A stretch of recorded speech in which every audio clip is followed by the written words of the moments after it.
Welcome, sentient beings from all known universes and beyond.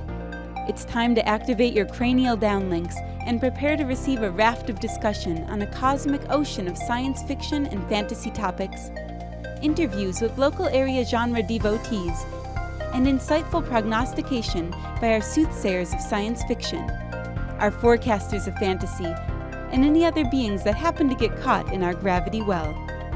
This is the Galactic Driftwood Podcast.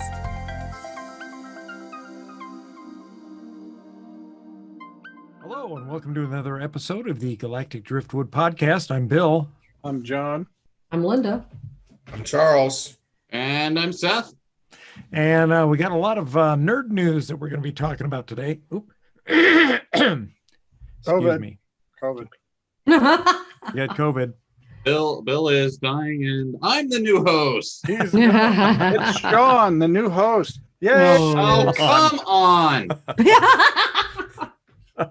Speaking of Sean. But we do have a lot to talk Speaking about of today. Sean. A lot of things going on in nerd news. And I think be appropriate if we started off with a sad announcement, being the death of Sean Connery, who is famous not only for his role as 007 James Bond, but also in lots of other movies. Hunt for Red October comes to mind. Zardoz. John did a cosplay of Sean Connery as Terrible Zardoz. movie, but yes, what a fun cosplay that was. Yep. Highlander. Highlander? Yep. Juan Sanchez Villalobos Ramirez. Yes. Watch And his then- mouth. And then he reprised that role in Highlanders 2, which was the worst movie I think of all time. You only think that if you didn't see Highlander 3 or Highlander The Source. Or Highlander I never saw the 18. source, but I thought 3 was better than 2. Ugh, I don't know, man. 2 was bad. Dude, they had like weird hoverboards in 2. Yeah. Hoverboards. I'm not saying that 2 wasn't bad, but 3 was bad. Well, who will be Bond now? Like, Highlander is one of the... I am surprised Highlander ever got a TV series, because the quality of the movies went Right. directly into the ground and just kept digging until the TV series came out. So they should have. They effectively should have destroyed the franchise, but so Yeah, somehow they didn't destroy the franchise, but the best thing the TV series did was like, yeah, none of the movies happened, but the McClouds are real. Yeah. Yeah, retconning is fun. Retconning can be good. Here's Connor in the first episode, and then he goes away forever, and now it's Duncan. So they retconned Connor. No, See, they that- didn't that went off retcon the him. They rails. retconned the prize. they retconned the first, starting with the first movie. I never did watch the show. So they took away there can be only one. No, there can still only be one. So, I think the way they explained it was like the first movie did happen, and Connor had his big fight with the Kurgan, and they thought that was the prize, but it wasn't real. I don't know. What was the prize then? An oven mitt? What? No, you still don't know. Like the first movie said that it was growing old and being able to have kids. The second movie, What a prize! the second movie was that you got to go home to your home planet of blah blah blah and rejoin the civil war that you got sent to Earth for fighting in the first place. I don't know. What happened? All right, they're aliens now. Yeah, that's what in the second movie they established that the immortals were aliens banished to Earth as punishment for going against That's their right. I thought they space emperor. retconned all of that in the third movie. They did. All right, so they brought that back in the show. Yeah. Okay. So, Explains well, what you maybe wrote. they didn't retcon it in the third movie. Like they play around. Like the second movie takes place forward in time when Connor's really old. Sorry, Linda, this is a nerd podcast. You just got to deal with You stuff. got to like deal that. with it. It's a nerd podcast. I'm trying to keep up, and I'm like, who retcon what? Say it, Yeah. because I haven't seen any of them. So the second movie happens after Connor wins the prize, 50 years or so after Connor wins the prize. He's had a kid. And that was the prize. he's had a kid. The kid's died, and his wife has died, and he's all alone and growing old. And the Earth is in the middle of this Well, how could environmental apocalypse, basically. Oh wow! And here's the second movie is so dumb because it establishes that they were all aliens from all the immortals were aliens from another planet, and they were banished by the evil ruler of this planet to Earth for opposing him, and so that they would just kill each other off, and their memories of this other planet were taken away. And the second movie is the ruler of this alien planet finding out that Connor has won the prize, gained the knowledge that he came from this planet and could choose to go back, but hasn't come back. So the alien ruler decides to come to the planet to fight him.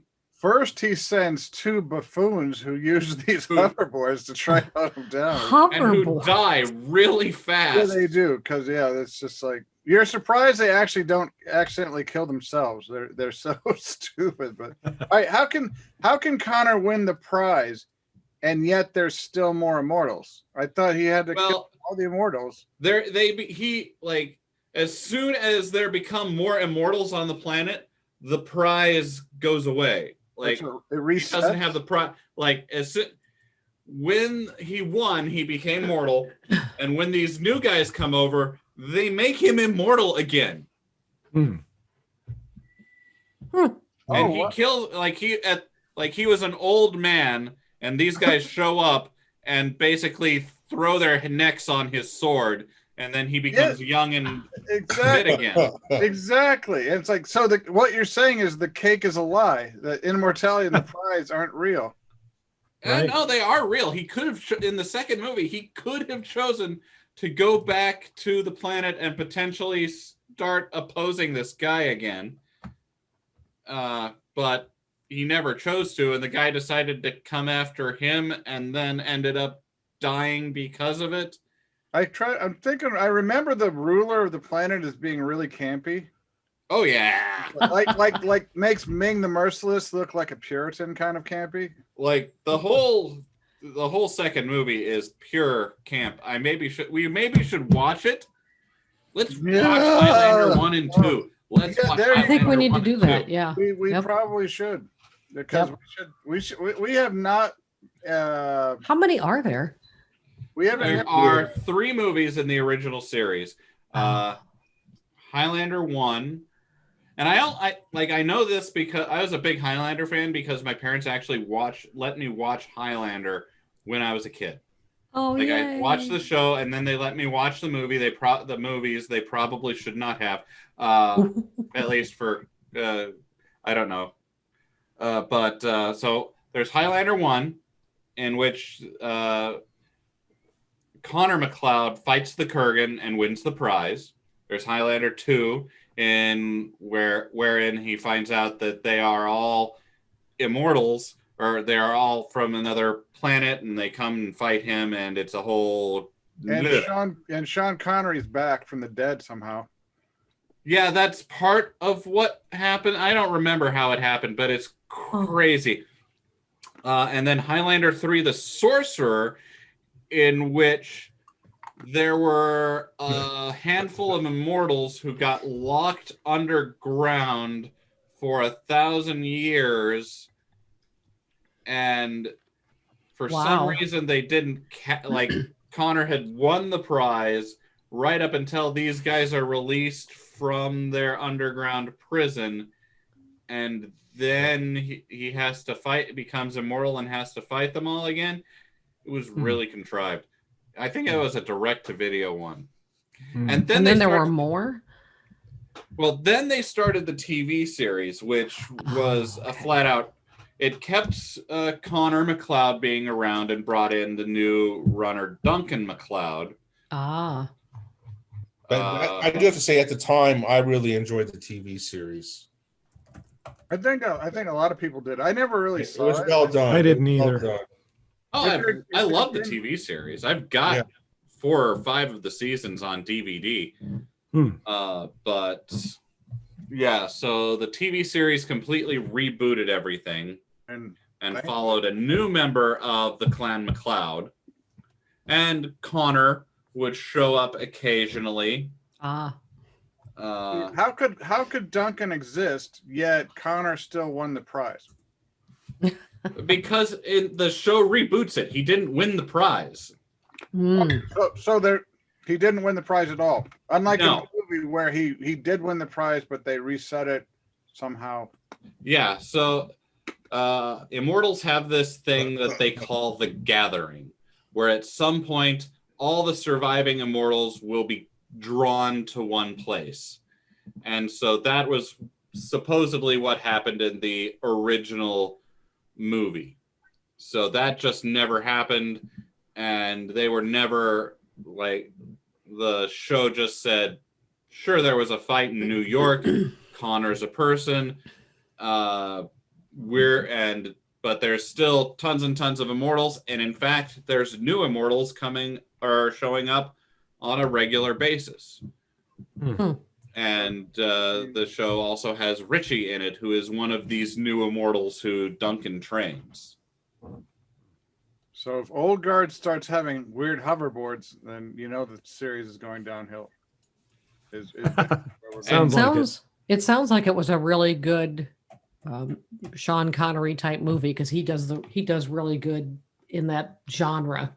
The first one he did really well. The second one, he did everything he could. Everything he could. Well, the only thing I can think of is the check must have been astounding for him to make him do it. It's like, it was really bad. I mean, it was like, it was self-evidently bad. They had to know it was a turd sandwich while they were making it. A turd sandwich.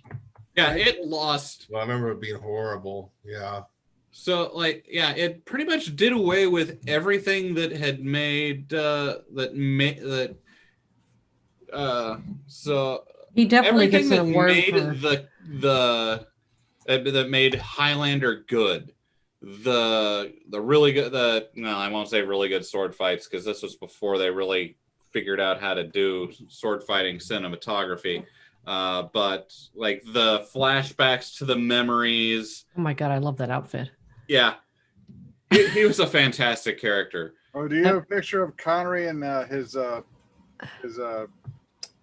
Zardos outfit? His Highlander outfit? Yeah. Yeah, this is a Highlander outfit. Yeah. And he's got the peacock feathers just down. That's awesome. I want this outfit right here. There it is. Yeah. That's him. He was Can a be yours, supposedly Linda, if the Spanish price is nobility, right. but he still sounded Scottish. Or he I know. still had that Sean Connery voice. I know. I love that. Kind of like Benedict Cumberbatch's Khan was still rather British.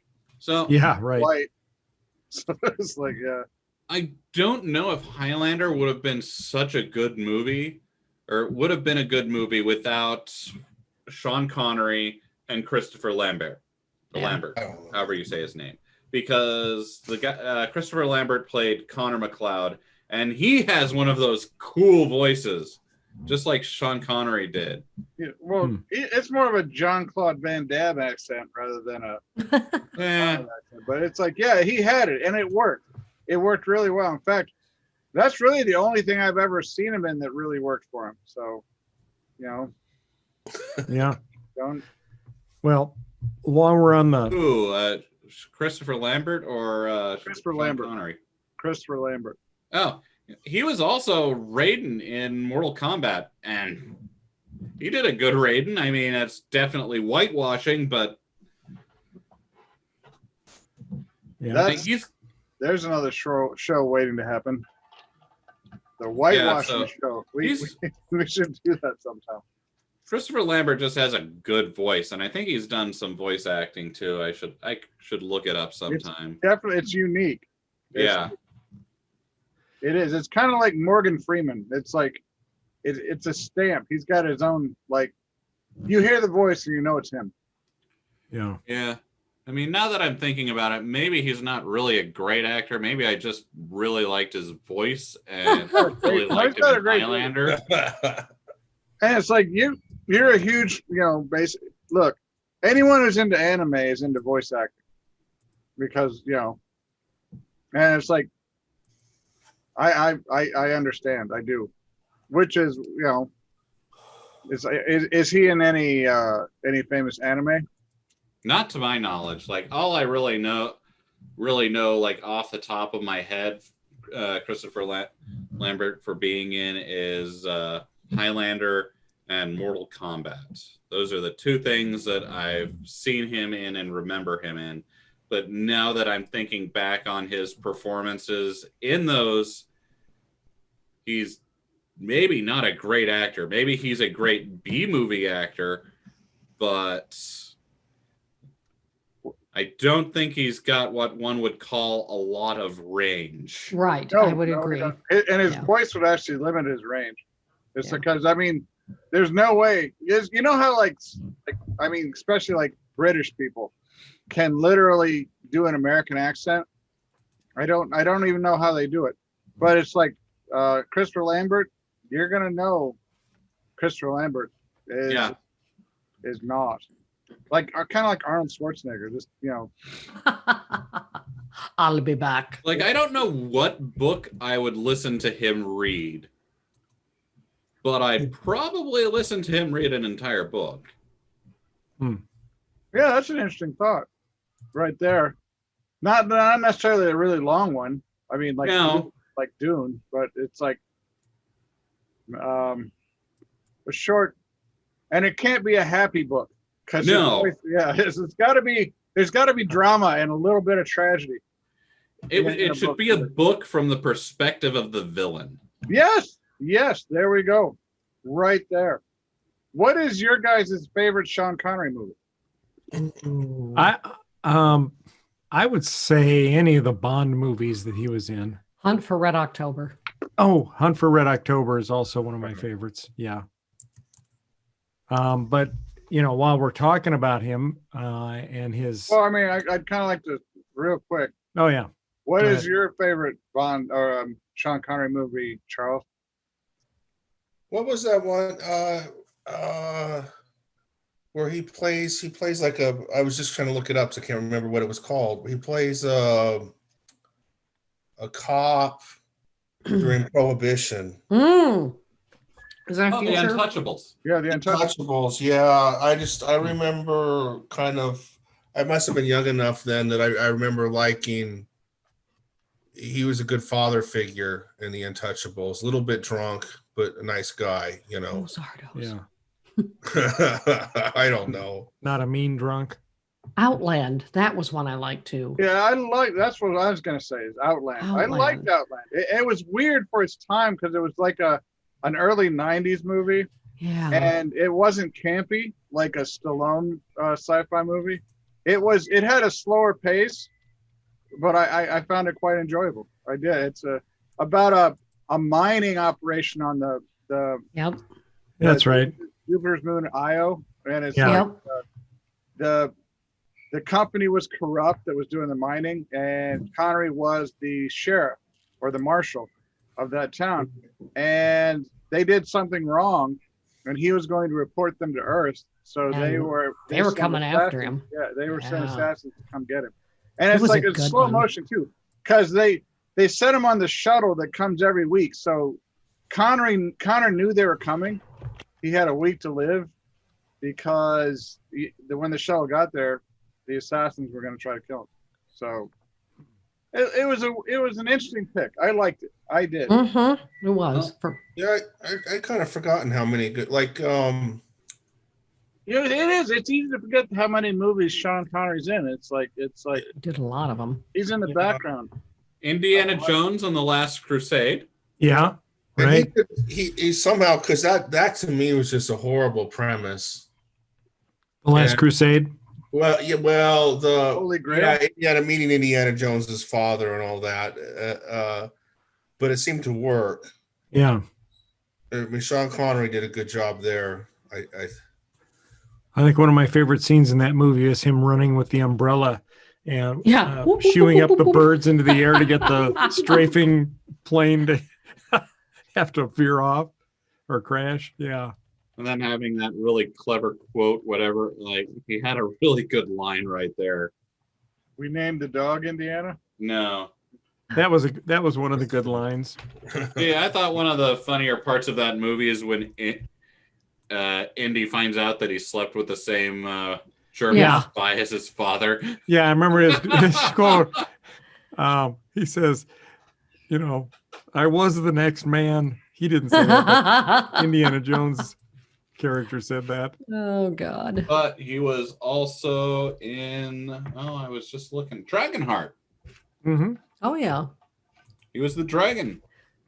Oh wow. And of course, let's not forget. That would be Zardos. the voice I'd want for a dragon, and that's because it has style and class and poise. It's like dragons are awesome creatures, so I think that would be fitting. And I'm sad to see Mr. Connery die.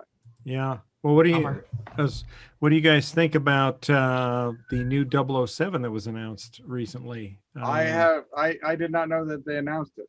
Yes, it's a black woman. Her name is Lashana Lynch, and she's going to play the new 007. In the film, she's going to play the role of Nomi, I think is how you say that, Nomi. She's going to be a 00 agent who steps in to replace Daniel Craig's Bond after he is exiled. So we don't. What's that? I can hear sad puppies howling now. Oh no! Yeah. Sad puppies for our listeners are a bunch of racist, misogynistic assholes who just cannot deal with diversity in pop culture. Right. Well, there really hasn't been any diversity in James Bond. No, there has not, but in all honesty, it's a British series, and there's not a lot of diversity in Britain. So, yeah. So like one of the things about so someone who's maybe seen more Bond movies, are they all is James Bond in every movie supposed to be the same person? Yes. Or is James Bond a code name that is passed from person to person? Well, the 007 is the 00 is a license, but it is supposed to be the same James Bond. It's a license. Yeah, it's supposed to be the same James Bond, and he's one of the 00 agents, 007 in that case. But at every incarnation, almost like similar to Doctor Who, where you have all these different characters, but they're all the Doctor. The same thing with Bond. So you just have to assume that that's James Bond, no matter what he looks like. 007 regenerates and becomes a new James Bond. So. Right. So so I think it'll be good. I'm looking forward to the new movie. The new movie is going to be called No Time No Time to Die, right. So just too busy. Just too busy. Yeah. Just too busy. It's the modern times. Yeah. Yeah, it's the COVID world. I don't know how you guys feel, but I've always I preferred Bond when they were campier movies. I didn't. I hated the campy ones. There. Who's your favorite Bond? Well, I like both Daniel Craig and Sean Connery. I am totally Roger Moore. Oh. Roger Moore is my favorite Bond. No, that's my opinion. You can't say I'm wrong. No, but I mean, in my opinion, he was the worst Bond. I think he was the best. I think Timothy Dalton was the worst. I don't want to cause like a total kerfuffle about Bond. It's like problem. See when I was a kid, I read all the James Bond novels, so I really like Casino Royale Yeah. Mhm. because it came, well, it's the closest to, I mean, other than, well, I guess some of the Sean Connery ones are close. Are you to talking this. about the Casino Royale movie with Daniel Craig? Correct. Yeah, I thought that was an excellent. He's Excellent the closest, I think, to the novel. But Mhm. That yeah. is a hell of a good picture. I think this is. I think they're wax. I think this is a wax museum picture. Huh. The first Bond movie I ever saw, and probably the one that I would most readily watch again, is GoldenEye. So Yeah, Pierce I mean, Brosnan was also a very good Bond. I liked Moonraker. Oh yeah, yeah. I mean, that's just a cool name. I'm gonna have to. I've been waiting my whole life now, just about since I read the the first book was Casino Royale, and I think that's where in one of the books that I read as a kid, and I think it's the first one. James Bond removes the cyanide capsule from his tooth Yeah. because he thought it took the edge away if he had a way out. Ah, And I just thought that was the coolest thing, and I've never seen it in a James Bond movie. Right. Right, but I wish they'd have put it in where he goes to the restroom and he removes the tooth. the tooth, basically, yeah, so that he doesn't have a way out. Right. That is cool. That is dedication. That is cool. I like that. But I don't know. I personally, cyanide, I think, would be a horrible way to go. ugh. It's quick. Is it? Is It it? is in the movie. I don't know if cyanide's quick in real life, but in the movie they bite down on their tooth and then their mouth. Well, They're dead. So and that's right. And one of these latest bad guys, that was one of the, I don't remember which one. Right, he dissolved his face because he tried to do the cyanide capsule. Right. That's where they kind of introduced it back in, but I wish they'd said, I don't know. It's just one of the most badass things I've ever read, and then I keep waiting for them to put it in someplace. So anyway, I just Googled how quick a death is cyanide. Yeah, I the did top too. Link is Suicide Prevention Lifeline. I think I I went to a page. It says cyanide is the ideal poison for want-to-be poisoners. wannabe poisoner. Yeah, cyanides are extremely toxic, and only a small amount of material is sufficient to kill a person. Hmm. Yeah, For the example, a question is person who how weighs fast. 160 pounds and ingests 0.36 grams will die within 3 days. Oh, Within 3 days. 3 That's days. yes. the more you know. If he ingests 55 grams, it's 50% possibility of die within 3 days. If you ingest 0.36 grams, it's 90% chance that you'll die in 3 days if you ingest 0.55 grams. Oh, So That is not efficient. no, a teaspoon of salt, for comparison, contains 7.2 grams. So, yeah. Okay, so if cyanide is inhaled, it can cause a coma with seizures, apnea, and cardiac arrest with death following in a matter of seconds. So when you bite your tooth, you're probably trying to inhale it yeah. more than you're Right. attempting to swallow. Ah, that makes sense. Cyanides can be made by amateurs from readily available sources. Oh, great. I know what our next Exactly. experiment will be. The shells of almonds, in particular, fresh and somewhat green shells. I thought that was arsenic. No? No? All right. Well, you know, it was cyanide in the Scooby-Doo episode. Scooby-Doo. The smell of Hello, Raggy. Those meddling kids. plastic It's parts made of polyurethane, Well, including polyurethane-based paint, can be used to create cyanide. That's why you're supposed to use that in a well-ventilated area. isn't that a hell of a thing? Huh. Wow, this went dark really fast. It did. It always does. That was, yeah. All right. Well, rest in peace, Mr. Connery. Yep, you will be missed. Thank you for all the entertainment. Yep.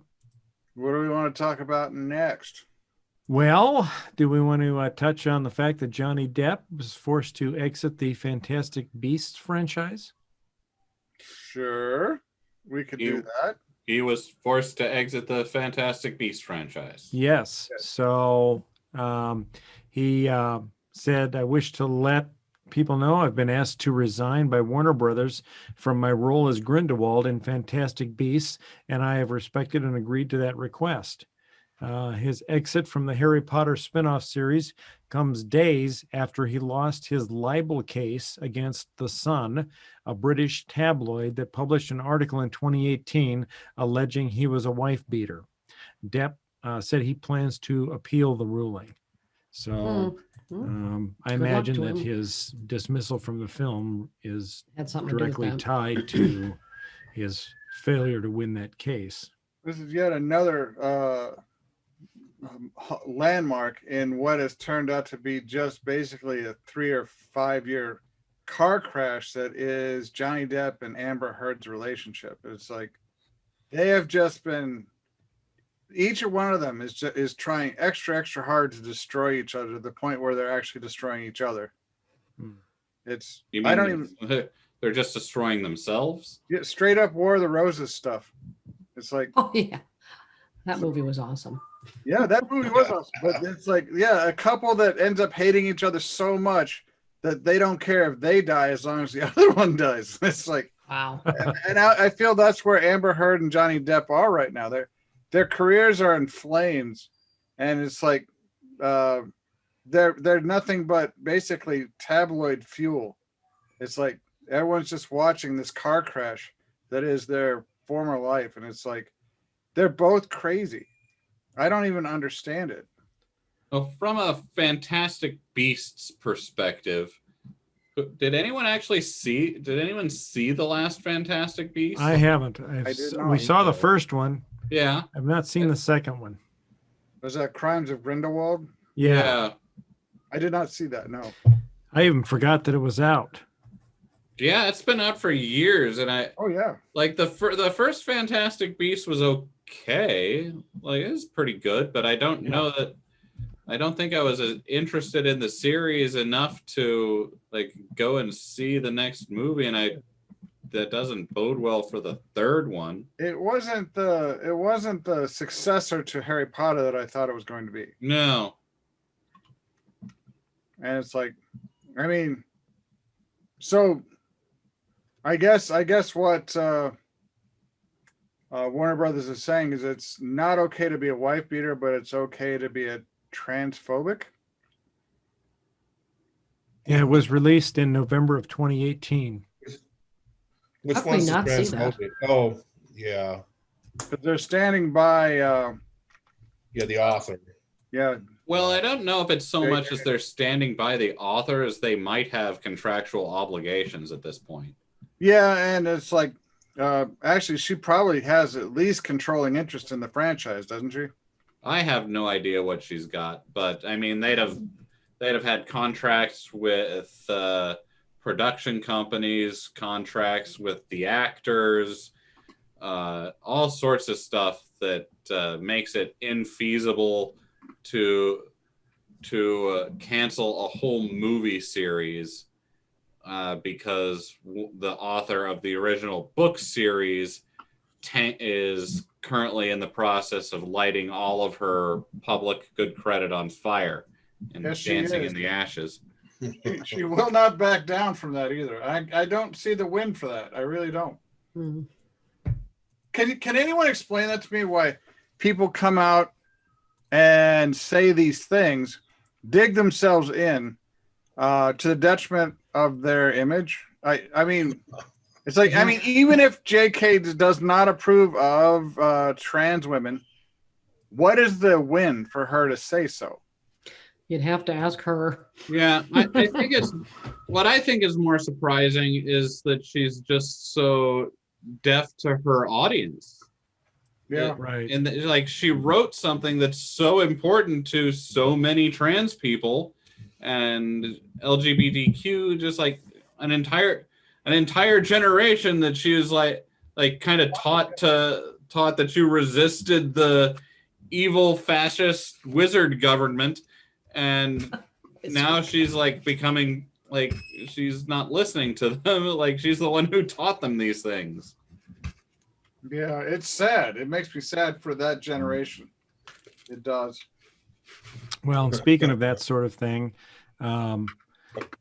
the Star Trek Discovery third season is making some notable inroads in representation. They have two new characters that were recently introduced.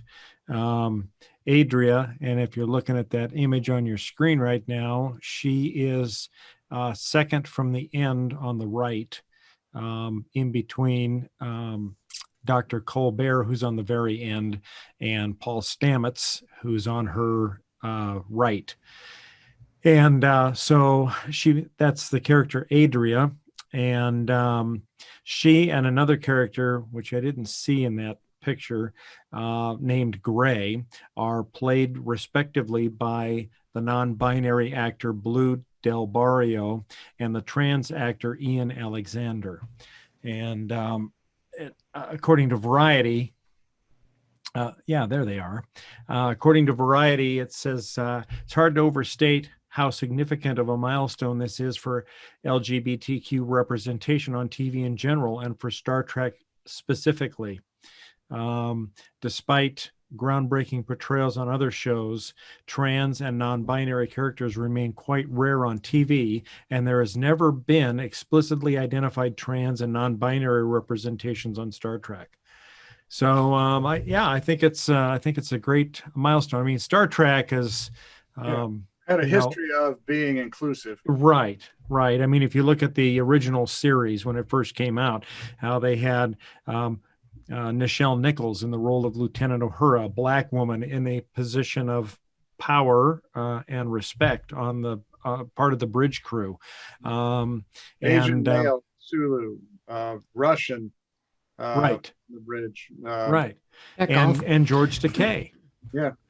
Asian American. So, I think this is great. And, the shows, a number of the shows, I can think of a few of Next Generations where they touched on different aspects of culture dealing with Deep Space Nine that type of had the Trill. Right. Dax. And it's like, Dax was definitely, it's like, I think they're trying to approach the idea of transgender. Mm-hmm. With for the best they could in the 90s. They couldn't come right out and talk about it, but they could circle the wagons and try to do it this way. And I think they did a fairly good job of trying to explain the worldview. Yeah. I remember one Next Gen show where Riker had fallen in love with an individual of a race where they had no gender, but the woman or the character felt like she was female and wanted to identify as a female and was attracted to Riker. And I guess, as I recall, the way it ended up, they actually took her for some re-education or... Yeah. It was called The Outcast. Well, yeah, that was sad. I kind of almost felt that was Riker imposing heteronormative behavior on a population.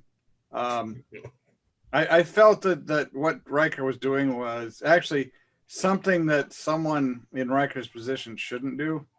So it's like how they feel, how they don't feel is not important. I mean, it is important, but it's like what Riker did seems to be imposing his gender normative behavior on a population. And it's like, it looks inclusive to me, but I don't think it is.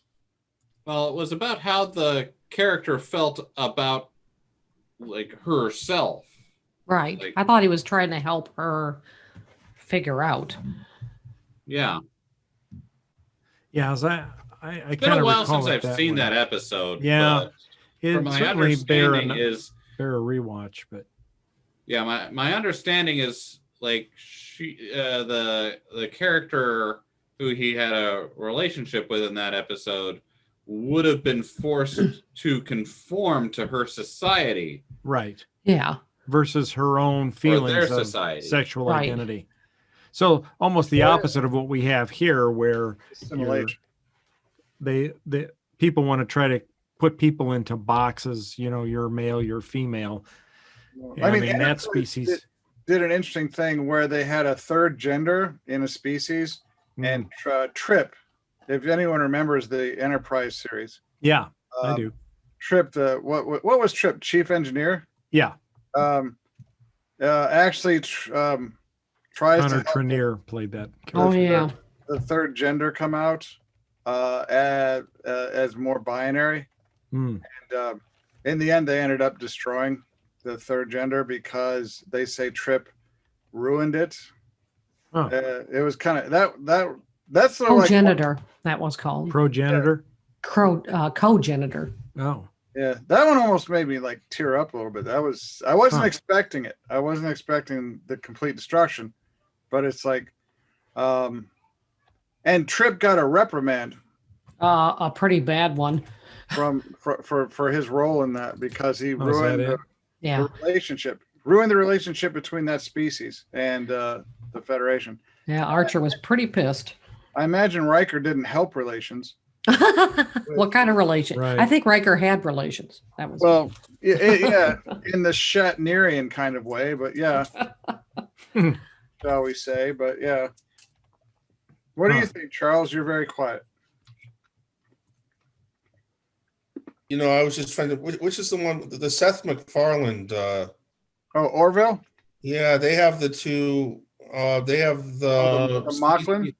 Yeah. The gay couple. That's right. They reassign. They're not necessarily gay. They're Mocklin. Yeah, they have their children reassigned sexually, right? Yeah. Oh, that's right. Yeah. Well, technically, I don't know. Well, yeah, I don't know the right word. But Gender reassignment, I think, is what they called it. Mhm. yeah, but they were to be attracted to the woman of the species was considered abnormal as a male. They consider them not to exist, even though they Yeah. do. So, Right. I thought that was brilliant by Seth MacFarlane because there's so many current issues you can talk about with the Mocklins. They're a very good foil for social commentary. It's like I'm looking forward to seeing season 3, but I've heard that season 3 is the last season. No, they've already started filming season 4 of did? Discovery. Have you Yeah. got? No, No, Orville, not he said. Discovery. Oh, sorry, the Orville. Orville. Oh, gotcha. Yeah, MacFarlane doesn't want to do it anymore. Apparently, I don't know why. Huh. Interesting. He's Well, trying to encourage Hulu to continue the union, the whole universe. Yeah. But he doesn't want to be a part of it anymore. And I don't know why, because he went to a great deal of effort to create his own Star Trek. Yeah.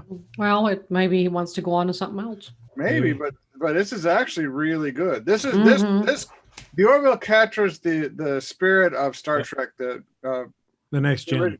the original series and Next Gen.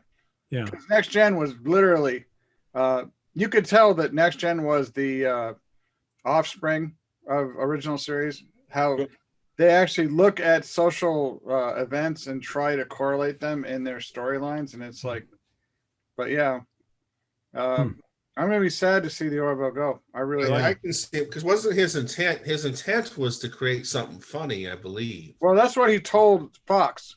So Yeah. they'd make it, and then like almost immediately upon getting it, he started making serious shows, which I Yeah. think kind of pissed Fox off a bit. But Maybe that's what his whole plan was anyway. McFarlane's I been don't know. pissing Fox off for a long time. So I'm mad because I just got my Orville cosplay back. Now it's going away. Damn it. Oh well. Yeah. Well, I see. Anyway, Discovery is going to have a season 4. Season 3, we're what, 3 or 4 shows in? 3 shows in, I think, 3. right now. And it's really good this season. It's interesting to learn about what the far future is like in the Star Trek universe, and that there's effectively no Federation. Certainly, there's no Federation on the planet Earth. Yeah. Spoiler alert. Yeah, they did visit planet Earth. What do you And think that's about- Oh, go ahead. and that's interesting to see what the future Earth looks like with no Federation. What do you think about All Access? Do you think they're expanding fast enough? Because I like what they're doing now, but there's not enough of it. And it's like, I know that the new Pike series is coming, Yeah, and I'm excited for that. Star Trek Discovery seems to have finally found its legs. yeah. Another Picard coming. Picard series and Lower the Michelle Yeoh Section 31 series. I understand they've got the writers' room working on that. So Yeah, and Lower Decks. Yep. they have to bring Michelle Yeoh back to the present, don't they? At some point? Somehow. Yeah. But all right. And I imagine they will. I think they'll be setting that up at some point. So all right. But it's like, is that enough to literally to pay the bills? I mean, it's like, because basically, what have you got? Star Trek and NCIS on CBS All Access. Oh, there's a ton of stuff. That's where I mean, Evil is showing there, and people seem to like that. Mm-hmm. yeah, that's And a really they've good. got a lot of shows that's just not very targeted at, like, they've got Star Trek for us nerds, but not much else. They've got the Good Fight. So should they expand their science fiction range? If you're gonna be dangling Star Trek goodies, don't you want to dangle other things they might want to stick around for? Yeah, well, they've got the new Twilight Zone series. Is that the Jordan Peele stuff? Yeah, Cool. and they've got The Stand, Stephen King's The Stand series. There's a new series called $1. I'm not sure what that's about. Apple is giving up its Foundation series. So Was maybe, it why is that? Was it too expensive? I don't. It probably has something to do with the fact that the streaming wars are happening and they're not winning. Right. And sci-fi is extremely expensive to make with all the CGI and special effects you have to do. Right. So that sounds like something that CBS All Access might think about picking up. It would fit in with where they're trying to go, I think. Revitalizing older franchises. Yeah. So and I do like their short treks. Those are pretty cool. The nice little 10 minute little vignettes episodes that kind of expand the universe or give you a little behind the scenes look at, not necessarily behind the scenes is not what I meant, but a different aspect, something that we didn't have time to see in the regular series. So they go in and you see certain characters explored a little bit more than the regular episodes had time to do. And so that's really good. I really like those. would you like to see the Prime universe continue in terms of movies? Or is because CBS and Viacom have now merged, does it matter anymore? It's like, it's kind of like Prime's kind of that, it's like that embarrassing, we got drunk and did this. Let's not talk about it anymore. That's kind of the feeling I get that they have about it. Right. Yeah, I don't know. It'll be interesting to see where it goes. There's talk about making the Tarantino movie. There's talk about making Star Trek 4, which is, Kelvin Universe stuff. Right. So it's like, should the Kelvin Universe go away? It could be a great little like sandbox for them to do weird Star Trek stuff in. Yeah. I'm fine with them doing weird Star Trek stuff in the Calvin universe. What I want is another show that's based after Star Trek Picard. Yeah. And that in Prime Universe, yes. Yeah. I want serious consideration of stuff in the Prime Universe, but you go play in the Kelvin Universe all you want. That's fine by me. Yeah. I want them to continue the mainline Star Trek story, post Voyager, post Picard, whatever. And All right. Did Voyager come back before the Enterprise's mission was over? Because which one would it be, post Voyager or post Picard? Well, Picard though is Picard is way post- after Voyager came post- back. Right. So Next Gen was the last in terms of the chronology of the Prime universe. No, No, Voyager would have been the last. Voyager would have been the Okay, last. that's what I was wondering. Yeah. Like, so Picard was think. like in the Admiralty by that point. No, I don't think so. I think it was. He still would have been a captain. Yeah, he was still a captain. The little 4-episode comic series, comic book thing that they came out with in advance of the Picard series being released kind of touched on that a little bit, but I don't remember there being a date listed as to when he became an admiral, but he was I think it had to do with the Romulan relocation, when the Romulan sun was going to go supernova, and Picard went to the Federation. And See if this helps. There's a, I don't know if you can Yeah. see this really good. There's a yeah, I can see it. Countdown. And he went to the Federation to propose a plan to rescue the Romulans. I think it was, and they made him in charge of executing that plan. I think that's when he was promoted to admiral.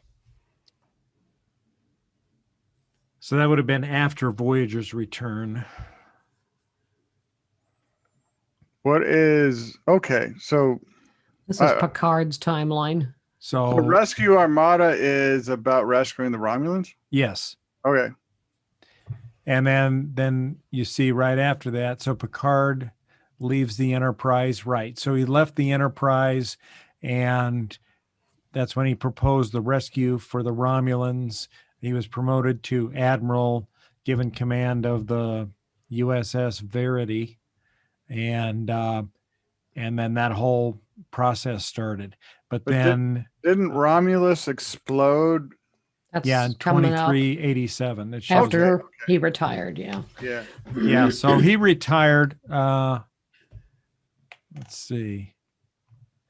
Yeah, the Children of Mars. So the Children of Mars is one of those Star Trek short treks, and that talks about when the synths went rogue and destroyed all the Martian colonies. I remember. I do. Yeah, which I think is interesting in relation to Star Trek Discovery now, and them being so far in the future, and that so they show some scenes from when there was this. They call it the burn in Star Trek Discovery. Well, let's not throw down too many spoilers. Yeah, no, this is not a spoiler. It's in the trailer. They That's- call it the burn. I won't say what the haven't burn is. Don't spoil it for me. No. So in the trailer, they talk about the burn, and I won't tell you what the burn is. But it's interesting in when they go back and show some history of what happened there. You see a bunch of Federation starships at one point, and the designs. There's not a lot of variation in the design, but they are fairly different from what we're used to. And I think that may have been due to the destruction of the fleet naval yards on Mars and them spinning up new design facilities elsewhere to design starships. So I thought that was kind of interesting. So Well, cool. I'm glad that Star Trek Discovery has started to find its legs. I am. Mhm. it's really a good season so far. I think floundered you'll in like it. season 1 and season 2. It What- was having some problems, but it's like that's basically conceptual and basically stunning incompetence in terms of how CBS managed season 1 and season 2. That was that guy that was the head of CBS who didn't really give a shit about Star Trek. I mean, you can blame Moonves for season 1, but I blame Kurtzman for season 2. Yeah. And it's like, it was so bad they literally had to move them 1,000 years in the future. I think they did what they had to do to get it back on track. Well, because conceptual errors were just Yeah. Yeah. I mean, it was ugly, but I think I they're think, gonna yeah, get I it think right. season 2, the whole purpose of season 2 was to create an arc where they could get them into the future and sort of, get now rid we're of at all that season past 3, stuff. the apology. Okay, I get Yeah. it. Yeah. That works for me. Yeah. I just want them to stop doing Star Trek series that are back around when we might meet Kirk or Spock or something. Yeah, I'd agree with Yeah. that. I don't know. I'm looking forward to Strange New Worlds with I am- Spock. Mhm. As long as they're careful about canon. I want them Yeah. to be as respectful of canon as possible. Right. It's like, I don't want them to violate canon. And I almost feel like they did a little bit with the entire Red Angel bullshit. So it's like, Right. I think that, like, how the hell do they never bring up the Klingon War in the original series? If it happened 10 years before the original 5-year mission, you'd think they'd be talking about it once or twice. Yeah. All Well, the people but- who died, Yeah, about all the those guys, ships they lost. all that. Yeah. All you really get out of it is The they're at Federation odds lost. with the Klingons. No, it's like they lost. And except for a Hail Mary from Discovery, the Right. Federation, they got beat so bad, they lost. And you'd think that they'd bring that, which is what I'm talking about. Don't play with Prime so much. Now, your idea of going like after Picard, after Next Gen, going after Voyager, that's pristine territory. You can do whatever you want there. Mhm. But stop playing around so close to original series because it's chafing. Yeah. Enterprise was before original series, but they were mostly very respectful of what the timeline had. The Well, only and- thing I never really saw was they had Romulans in it, and they shouldn't have because they didn't meet the Romulans until Balance of Terror. yeah. But other than that, yeah. So the Pike series is all about Pike, though. So it's pre Kirk. Yeah, but they can it's got still fuck up Spock. they can still fuck up the timeline. Spock is in it, and Kirk is there. Kirk is somewhere in the universe. I understand it's going to be Like- more. It's not going to be an ongoing, or is it going to be an ongoing? I just don't It's going to want- be standalone episodes, more like the original series. Which is perfect because then you just Yeah. have this planet, that planet, that planet. I'll be happy. Yeah, it's like a self-contained episodic thing. It's going to be Yeah. pretty cool. I think But it'll Kirk be. is there. Kirk is an ensign or lieutenant somewhere Right. in the Starfleet right then. Right. But obviously you wouldn't want to do things like running into the Organians or, Exactly. you know, And that's just it. Don't mess Right. with the things because they don't know about the Organians. They or the Gorn. or Or the the Romulans. Q. Or the Yeah. Romulans. At this point, Or they still Q. don't know about the Romulans. But there should be a Romulan war right about then. Yeah, Like- maybe. Because I mean, in Balance of Terror, they say they just got done with the I war. thought it was 100 years before there was a Was it war with 100 the years? It Romulans. might have been. Let So me see if I can find that. it's like, I mean, they can do some neutral zone stuff, but they can't meet the Romulans because that's part of canon. It's I like- just know at the very least, I don't want another Star Trek where rock and roll saves the day. yeah, you mean like, all right, you're talking about Star Trek 3, Yeah. where they got the Mission Impossible director to do it. And it's like, Just don't do that again. that was a bit much. That was that was kind of a little jumping the shark kind of deal, which is probably going to be the one of the main reasons why if they discontinue Prime universe, or I'm sorry, Kelvin universe, is because of things like that. Yeah. I just want to see these guys. I need this right now. Yeah, Okay, they're so good. the I like him Romulan, better with a beard, though. I gotta say, yeah, I think this Spock looks better with a beard. This guy looks like he couldn't buy cigarettes. He's not. Doesn't look. He's a younger Spock. right, because he's only like a first lieutenant, or is he a lieutenant or an ensign? I think he's maybe an ensign. Ensign, I think. Yeah, so I looked it up. The Earth Romulan War immediately preceded the incorporation of the United Federation of Planets.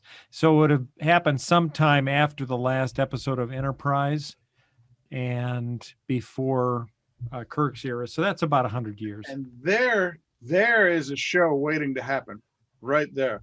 The Earth Romulan War. Yeah, that would be a great show because I mean, you won't have any kind of formal Federation setup, so Yeah. yeah, you have to be respectful of all the stuff in the future. But for those people who are really into like combat scenarios, it's like I think that would be a big seller. But Mhm. yeah, I don't care as long as they don't play around with canon. Yeah, I mean, I think it would be tough to do that because as I recall, in the original series, no one had ever seen a Romulan before because the war was fought with missiles instead of starships, mostly. And so I remember when the first time they saw the Romulan commander, that guy that was the navigator on the Enterprise, The racist. yeah, looked at Spock and said, well, they looked a lot like Vulcans, so he thought maybe Spock was part of that same group. So, Yeah, that might be a little dull if you never see the enemy. right. What do you think of what they did to the Enterprise bridge? I thought it was pretty. Yeah, I thought they did It a was nice. modern, yet they still kept the colors. They tried like to keep it. Yeah, I like the panel lights up above top that kind of is an homage to the old, the original design, right? Yeah. And it's not all lens flary like the Right. Right. Kelvin universe. It's not all JJ. Right. And I think they did a nice job of setting up the consoles and give them that kind of sweeping look around the edge there, evoking a lot of the original series design. So I think it's pretty cool. I would love to serve on that Enterprise. I'd love to serve on any Enterprise. Yeah, if you could have your choice of ships, Enterprise ships to serve on, which one would you choose, John? It's got to be. It's a toss up between the original and the Enterprise A.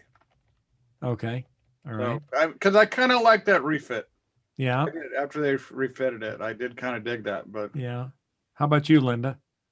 I'm thinking Next Generation. Okay, Seth? I'm still stuck in the 90s. I'm sorry. I want to be on the E. Yeah. The E is just pretty. Come on. It is. It is pretty. How about you, Charles? I don't know. I would never leave the holodeck, so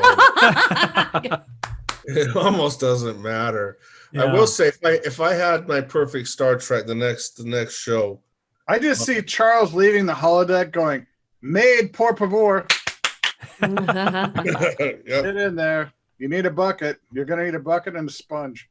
Wasn't there something I think in one of so I've seen like the first 3 or maybe 4 episodes of Below Decks animated series, and I think in one of them, doesn't somebody get assigned to biofluid cleanup on the holodeck or something? Yeah. And that I think it's like the first officer who's walking out. Yeah. Well, I'm pretty sure the computer can, because like I know on the on Next Generation Enterprise, the computer could put out fires and stuff. Yeah, I remember. So I'd have to figure it'd be just like a regular. There's got to be a self-cleaning mode. Yeah, where you just lock onto the biofluids and beam them out into space. Yeah, something. Yeah. And then some ultraviolet light, and Yeah, for me, I would like the next gen ship is nice. It's just so huge. I like the original series ship, but smaller. Yeah, but I would miss not having a holodeck to be able to go in and create my own environment and do stuff.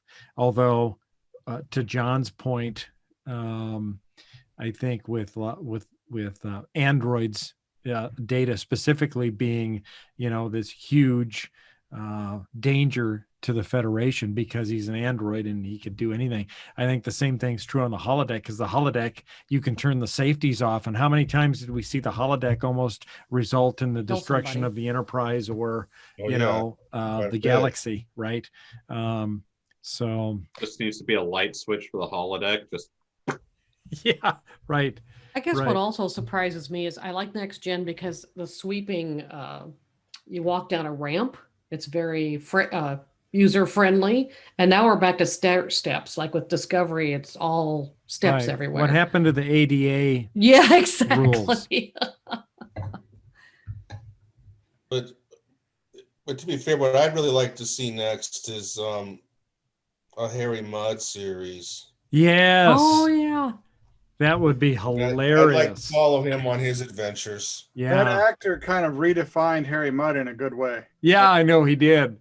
Oh, I love what they did with that. And that He's one really- where He's more of a dick than he was before. yeah, I can't remember what the Star Trek short is, but it reminds me of A Fistful of Dollars. I want to say A Fistful of Muds, but it was all those copies of Harry Mudd. Mhm. Yes. Yeah. Jippers on a beach. Oh. Jippers on a beach. Oh my God, that was hilarious. But yeah, he would make for a great series, I think. Just all of his run-ins and the trouble he causes. I mean, it would be great to have, a deal where some of the problems that happened elsewhere that we're familiar with in the original series were initially caused because of something Harry Mudd did that we just didn't know about until now. So, do we know how Harry Mudd dies? No. So, I think here's what I would do for a Harry Mudd series. There he is. I would send him to the future, like prime timeline future, Uh-huh. and make a series about him getting back on his feet, like learning the future, getting back on his feet, causing brand new problems, and just like being the bane of some starship captain. Right. Yeah, he would be good at that. Like Yeah, he that would would. be a fun series. Just It like would be. send him to the future. You don't have to screw around with the canon that way. Right. That explains why he disappears from And we other don't know shows. anything about him. Yeah. Yeah, He's that a- would be great. He's a good actor for that too. It's like maybe do something like a step, like have the series start off with him like addressing like the Federation Council as like the leader of some new faction of government, and just be like, okay, so how did I get here? Right. Right. Yeah, there's another scene from that Harry Mudd episode. Yeah, that was awesome. And I did love the Short Trek episode too that dealt with the origin of the Tribbles. Yeah, that was a good one. Yeah.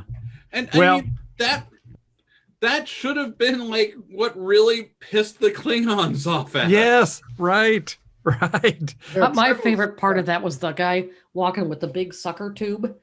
Yeah, Big that tube over reminded his me head of and you can something hear out the of a boop. Dr. Seuss episode. Yes, Yeah. that was Right? awesome. Because you hear the tube going vroop, vroop, vroop as it's sucking up Tribbles. Tribbles. I am Oh the my- Lorax. I speak for the trees. Poop. Yeah, right. Right. Yeah. Tribbles should have been what caused the Klingon War. Yeah. Yes, Yeah, I for can see sure. that. Well, we're getting close to time here. I think maybe the last thing we might want to just talk about is something that's been in the news recently about how theaters are having a tough time coping during the pandemic. And a number of large theater chains are complaining about the fact that they're running out of money. And many, specifically AMC Theaters has said that they've got enough money to last through the end of the year, but beyond that, they're going to be in serious financial trouble. So, what do you guys think about now that we're in the age of streaming and all?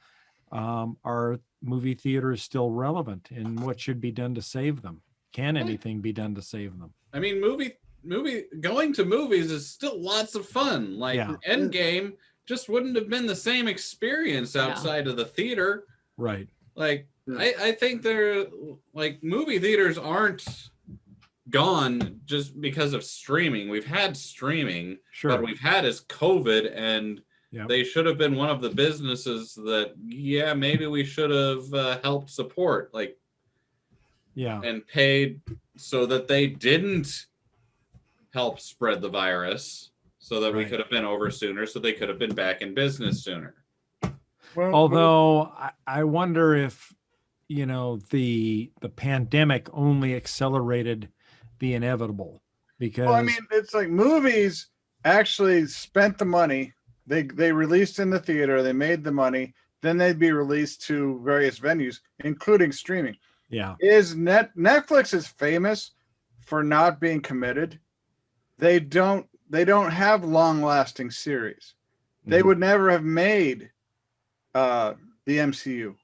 Right. It's like, who would have made the MCU without the traditional theater system, without the traditional studio system? Nobody. So if we lose theaters, it's gonna change the face of entertainment, and I don't think for the better. Do you think though that the face of entertainment is already changing simply because It is, yeah.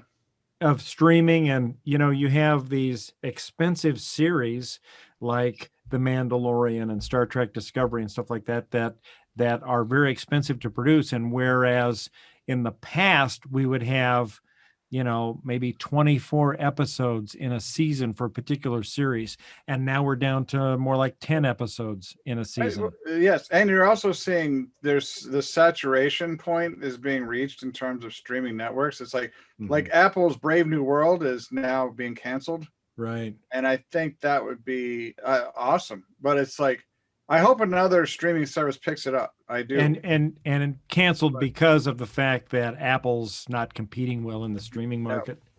Streaming space. Yeah. Which I worry about CBS All Access, because it's got to up its game a bit, because it's like, because like HBO Now, or Max, I'm sorry, has come out of the gate with some serious chops. Yeah. And there's Disney Plus.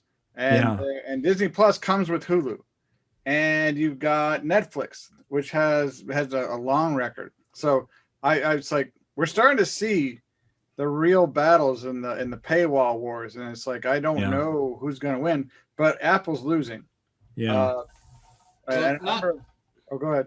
I didn't mean to interrupt, but not everyone can have their own streaming platform. Some people are going to have to make content for other people's streaming platform, and just that's how they'll make the money. Yeah, indeed. So like Apple's gonna probably go.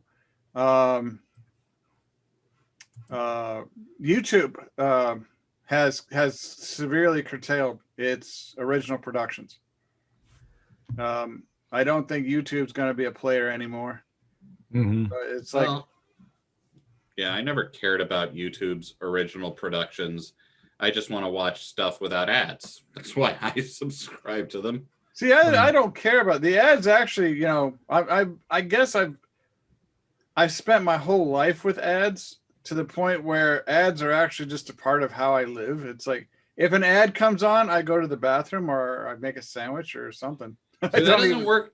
That doesn't work so well with YouTube, though, because if you spend 4 hours watching YouTube, like Katie and I will, you get an ad every 5-minute video. You do, and now they've gotten into this double ad thing where they do 2 ads at once. It's like they have an ad, then they do another ad, then you can click to move on. It's like that's about enough of that. Yeah, the one thing I am getting tired of on YouTube is every time I go out there, it pops up that little message saying, "Oh, try our free trial of commercial-free YouTube." Yeah. And how many times do I have to say no to that before they stop asking?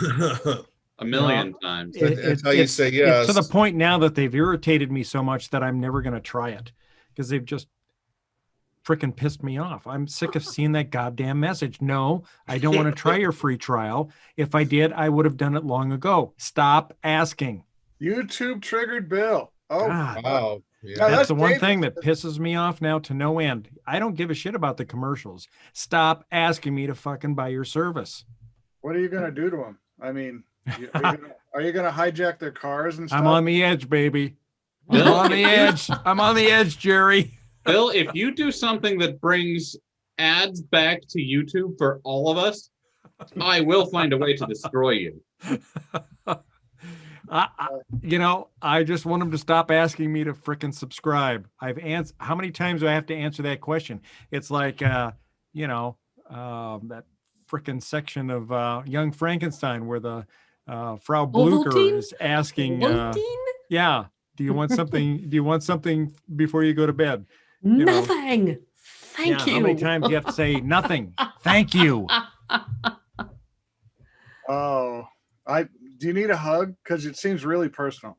I do. I seem really mad. And it's Maybe we should change the subject so that they'll Yes. build it. Right, so I can calm down a little Well, bit. wait, we never really covered the fact that theaters are empty. And did you get the article I sent about AMC losing $900 million in this last quarter, which is the last 3 months?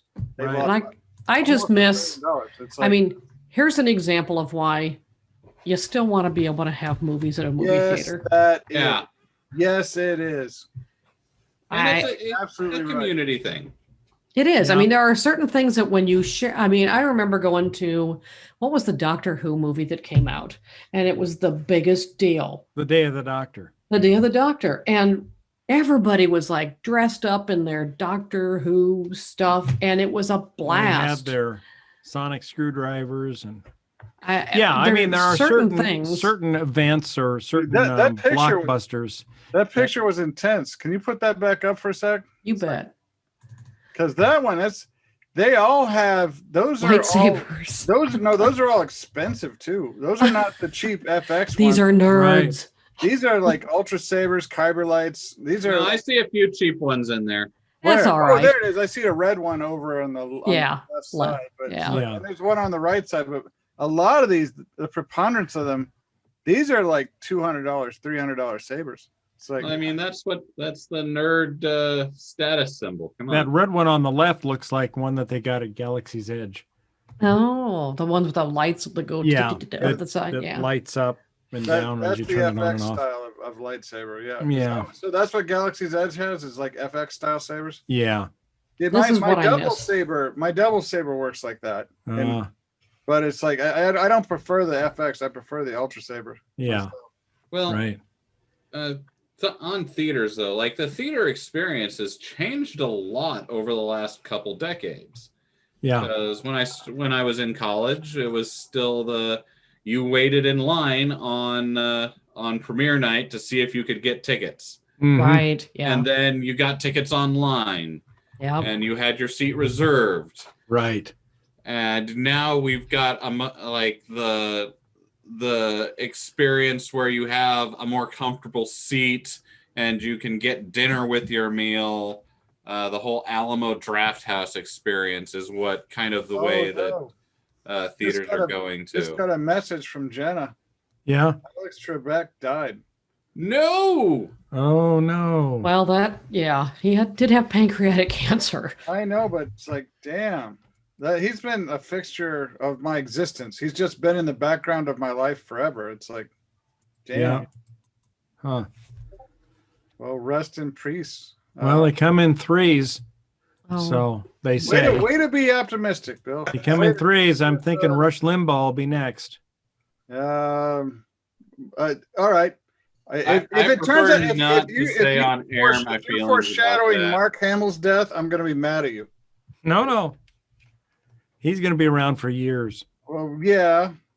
Carrie Fisher should still be around too, but look at that. I mean, Right. True. damn it. Well, let's not Shit borrow happens. trouble there. No. Well, Hey, he lived to 80. That's pretty good for a guy with pancreatic cancer. do you want movies to stick around? Do you want to? I think I'd like to see movie Absolutely. theaters stay around because there are some movies that you want to get together as a big group and go see them. These large blockbusters and stuff that is. I think they might have better a comeback. experienced in a group. I think they might have a comeback after people have been trapped inside for so long with COVID and not able to get out. I truly think they're going to have a comeback. I Yeah. don't know. I think people will go. I think it's a lot more attractive to young kids who maybe don't have, they live with their parents, but they want to go out with their friends and go see Right, a yeah. movie and not do it at their parents' house, right? Whereas older adults are probably more into the streaming and would just rather sit at home, Netflix, and chill. I think there's room for that. You can Yeah. stream and you can have the live thing. You can. The movie Yeah. theaters might just have to accept that there's going to be a new normal and adapt their business. Yeah. Right. Like what I'm saying, like with the Alamo thing, where you get dinner and you watch the movie. Mhm. That is a good argument for not That's kinda streaming cool. it. Right. Yeah. Right. You're just, I think that like theaters like the Alamo will continue to do well after the pandemic lifts Yeah. because it's still much more of an experience Mhm. that they offer something that you just can't get at home. Right. Yeah. It's like, yeah, you can't get someone to come bring you fries at home. You have to go make fries at home. And it's like, you know, Well, you've got Uber Delights or Delivers or whatever, right? Well, that's my idea of dinner and a movie right there. That's awesome. That's pretty good. I'd do that. Yeah. it's like 2-star service at a theater. That's Yeah. a hell of a thing. Chandeliers. Very nice. All right. Well, I think we're reaching our time limit here. Does anybody have any final thoughts? The new Spider-Man game comes out a day before my birthday, and What about I cannot Mass wait. Effect? Spider-Man Miles Morales. I figured you'd want to definitely talk about Mass Effect. He's a good-looking Spider-Man, I gotta tell you. Yeah. Yeah, and the gameplay the gameplay looks very similar to the last Spider-Man game, but he's Miles Morales definitely gets a different suite of powers, so that's going to be a lot of fun to play. Oh. And the last game was amazing, so I'm looking forward to this one. And John was also right. I can't wait for the Mass Effect remastering coming out for all major platforms, and hopefully we'll hear the Switch. That's on my birthday list. I want to hear that it's coming out for the Switch. What's the Nice. Switch? That's that's the Nintendo console that can be platform. handheld and in the TV, so I So can is- take Mass Effect with me wherever I go. So is this Mass Effect 3? No, it's Mass Effect 1, 2, and 3. They're re-releasing the trilogy Okay. and remastering it, and it'll have all the DLC, all the extra stuff. They're gonna be updating What's the DLC? graphics, What's DLC? downloaded content. So Mass Downloadable Effect content. has extra story content that you can pay for and extra characters that you can get in your squad. Okay. It looks like Mass Effect Legendary it will be compatible with PlayStation 4, Xbox, PC, and Nice. and next gen consoles. I don't see Switch listed anywhere. Not yet. We're still holding out hope. We're holding out hope. Oh. Right. But I mean, next gen consoles, those also come out this month. PS5 and the Xbox, whatever. Xbox One for this particular game. Yeah, All right. the Xbox naming conventions are really weird. Indeed, it's there seems to be no actual logic. It's like PlayStation. What's the next one going to be? 5. No, wait. This is the Xbox One X. The last one was the Xbox One because its nickname was the X-Bone. The Bone. X-Bone. Xbox One. Okay, I get it. All right. Oh no, the Xbox Series X is the one that's coming out this month. Like I said, there's no sense to the Xbox naming conventions. Sweet. All right. Well, sounds good. All right, folks. Well, thanks for listening to another episode of the Galactic Driftwood podcast. Hope you'll join us next time. I'm sure we'll have lots more interesting things to chat about. Remember, you can catch us. Our website is galacticdriftwood.space. And of course, we're on YouTube and streaming platforms. If you have a favorite one, I'm sure we're there. So, but if we're not, go to our website and you can find links to the platforms we're on from there. So thank you all for listening, and we will catch you all next time. Bye-bye. Bye.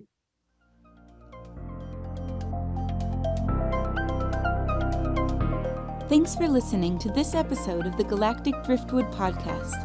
For more information and past episodes, please visit our website at galacticdriftwood.space or subscribe to us on YouTube. And now, Please deactivate your cranial downlinks, collect your towels, and be sure to watch your step as you exit our gravity well.